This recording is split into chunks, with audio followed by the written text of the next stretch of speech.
Your startup went viral. You have 2 billion users. You are the next tech unicorn.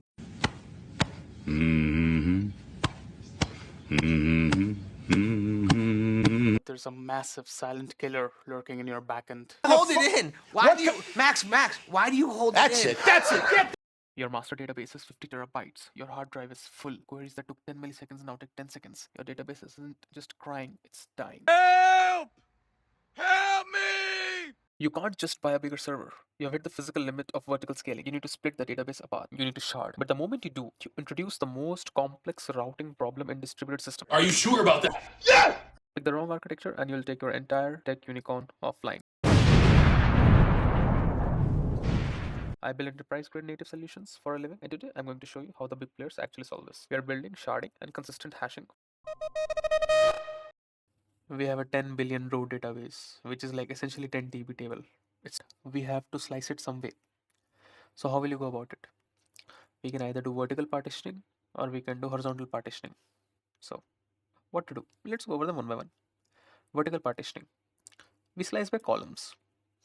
Server A contains the authentication details for the user like ID, username, password, etc. And server B contains the profile information of the user like his biography, photos, etc. Okay. But what will happen when the server B itself hits 10 terabytes? We are again back to square one. That is the original 10 terabyte table. Keep all the columns, but we slice the rows instead. User 0 to 1 million goes to shard 1. We call them shards instead of servers. User 1 million to 2 million goes to shard 2. They don't know about each other. You took everything from me. I don't even know who you are. It's a shared nothing architecture. But here is the trap.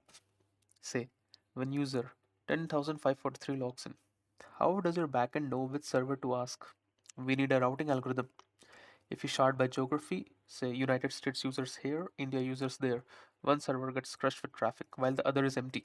This is called the hotspot problem. So we need even distribution. The classic naive solution is modulo arithmetic. We take the hash of the user ID, modulo it by the number of servers that we have n. User 10 mod 4 equals server 2. User 15 mod 4 equals 3. Perfectly random. It's perfectly balanced. It's O1 constant time. But this is a death trap. Modulo assumes your server count or n never changes. But it's the cloud. Servers crash, traffic spikes. You add a new server. Now n is 5. User 10 mod 5 is now server 0. The math says data is on server 0, but the data is still sitting on server 2 from the previous diagram. The user is gone. To fix it, you have to move the data because the denominator changed. 99% of your entire database has to migrate to new server instantly. This is called the rehashing storm. Your network logs, your DB logs, you are dead. We need a system where adding a server only moves a fraction of the data. We need consistent hashing. This is the God tier architecture powering Discord, Netflix, and DynamoDB. Imagine the hash space isn't a straight line, it's a ring. If we hash our servers and place them on the ring, and hash our user IDs and also place them on the same ring, and we follow something called the clockwise rule or anti-clockwise rule, your choice. To find the user's data, just walk clockwise or anti-clockwise until you hit a server. That's it. Watch the magic. If we add another server, say server 5, it lands between user 1 and server 4. Let's just say for the sake of argument. Now user 1 walks clockwise and hits server 5 instead. The data moves from server 4 to server 5. That's it. But what about user X on the completely opposite side of ring? They will also walk clockwise, hit the exact same server as before. Nothing changes. When you scale up, you only steal data from your immediate clockwise neighbor or anti-clockwise neighbor, however you want to design it. Now the rehashing storm is completely destroyed because now we're just stealing data from our immediate clockwise or anti-clockwise neighbor. That's it. We are not getting information from other node. That's it. But that's the thing, these hashes of the server distribution, the server 5 here, the server 6 here, the server 1, server 2 here, server 3, they might be totally random. What if all servers, say server 5 and server 6 and server 1, they all just get clubbed together and server 3 is left all alone and there is a certain spike in traffic on the ring on all these nodes, because of which now server 3 has to handle 80% of the traffic. Traffic. What will server 3 do? Server 3 will choke again, because again, since there was a huge traffic spike within this section of the ring, and since there were no nodes except server 3 to handle the traffic, everything will go here. This will come here, this will come here, everything will come to server 3 and server 3 will choke again. Now how to fix this? The fix is surprisingly simple. We use something called virtual nodes. Instead of putting actual servers on the hashing, we something put called virtual servers, which are nothing but mathematical constructs. What we do is we basically take a hash function and we run the server one through the hash function 3 times, or 3 different hash functions, doesn't matter.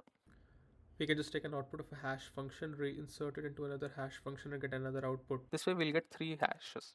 That will be virtual server 5, virtual server 3, virtual server 1, or physical server 1. For physical server 2, we'll get virtual server 6, virtual server 2, virtual server 4. The even odd matchup is purely a coincidence, don't mind that.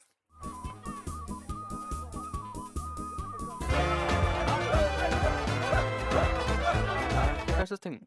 We can use this to evenly distribute the load. Now you might be wondering how will that work. Now let's see. Say there's a huge spike in traffic here.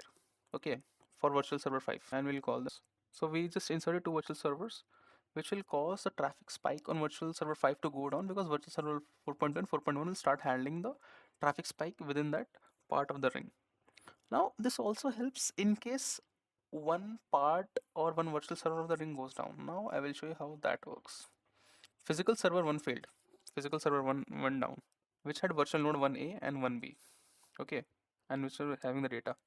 So because of which now we'll remove the virtual node 1A and 1B. And user A was living on virtual node 1A, user B was living on virtual node 1B. Now what will happen? We'll spawn virtual node 2A and we'll spawn virtual node 3A from server 2 and server 3. These are actual physical servers.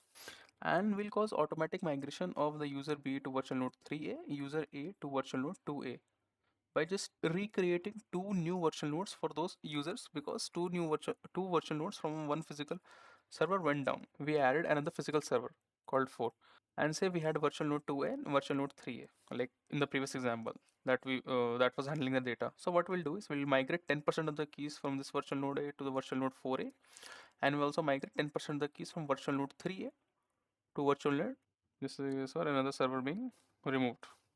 Now we can see that we are just moving fraction of the data around, and we are preventing the rehashing storm, and we are also preventing from any of the virtual servers also from getting choked if there is a lot of data spikes within that ring that is determined with the hash function. Now we have this is called consistent hashing, the distribution of virtual nodes and the way we were creating new virtual servers to handle the traffic spike or the physical servers going down.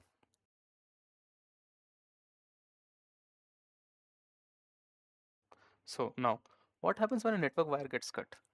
Virtual server 5 thinks that transaction succeeded, but virtual server 6 thinks that the transaction failed. Your data is now corrupted. To solve this, we have to look at distributed consensus and the most unforgiving law in system design, the CAP theorem. And that is exactly what I'm breaking down in the next video. Please subscribe for more quality posting.